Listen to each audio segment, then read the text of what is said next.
Welcome to this introduction to cellular respiration. Cellular respiration is one of the most fundamental processes in biology. It's the way living cells extract usable energy from the food we eat.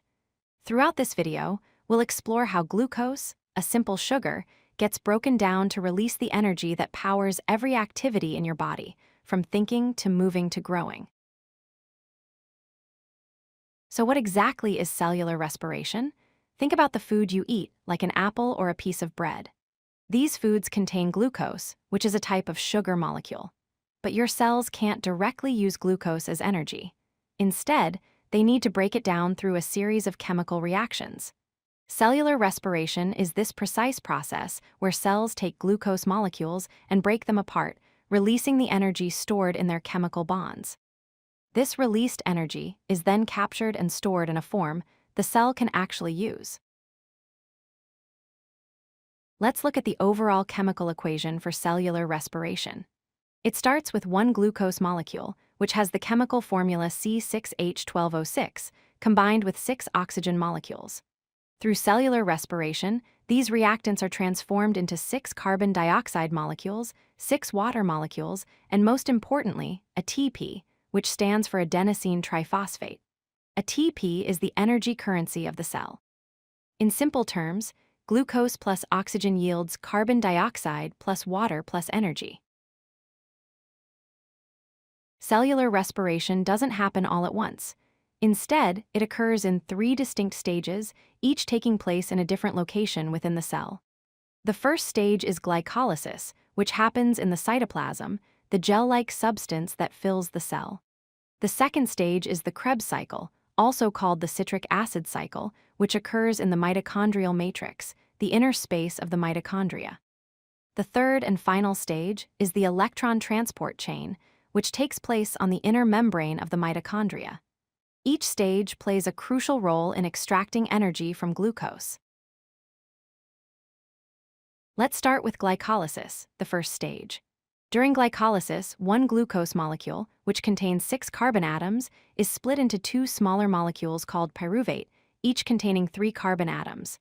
This splitting process releases a small amount of energy. Specifically, glycolysis produces a net gain of 2 ATP molecules. An important feature of glycolysis is that it occurs in the cytoplasm and does not require oxygen. This means glycolysis is an anaerobic process, meaning it can happen even when oxygen is not available. The second stage is the Krebs cycle. The pyruvate molecules produced during glycolysis enter the mitochondria, where they are broken down completely. During this process, carbon dioxide is released as a waste product, which is why we exhale carbon dioxide when we breathe. The Krebs cycle produces 2 more ATP molecules, but perhaps more importantly, it generates electron carrier molecules called NADH and FADH2. These carriers are loaded with high-energy electrons that will be crucial for the next stage. The Krebs cycle occurs in the mitochondrial matrix, the fluid-filled space inside the mitochondria.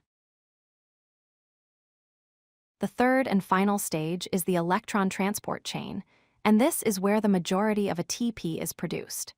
The electron carriers NADH and FADH2, which were generated in the previous stages, deliver their high-energy electrons to the electron transport chain.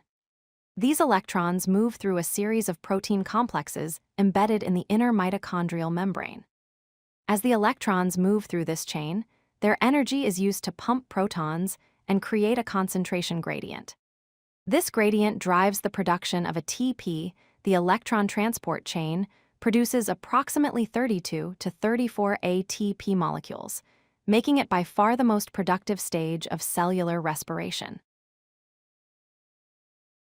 Now let's add it all up.